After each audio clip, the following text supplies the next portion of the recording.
बघा मित्रांनो, एका व्यक्तीने एक मशीन 1200 रुपयाला घेतली व 200 रुपये त्यावर खर्च केले. जर त्याने 1680 रुपयाला विकली तर त्याला नफा किती पर्सेंटेज झाला? तर काय करायचे आहे आपल्याला? त्याने घेतली 1200 रुपयाला, त्याच्यावर खर्च किती केले मित्रांनो? त्याने केले 200 रुपये, म्हणजे एकूण झाले 1400 रुपये. 1400 हे झाले आपले 100% आणि त्याने विकली कितीला? 1680 रुपयाला विकली.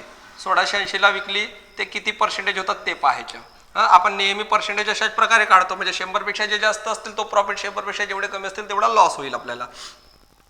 तर 1680 इंटू 100 म्हणजे 2 शून्य आले, इंटू 100 म्हणजे 2 शून्य आले. 1400 शून्य शून्य कटले, 14 एक 14 वाचले 2, 14 दुने 28 न शून्यच्या शून्य म्हणजे 120%. न पहिले किती होते? 1400 100 होते, 1680 120 झाले, म्हणजे किती पर्सेंटचा प्रॉफिट झाला?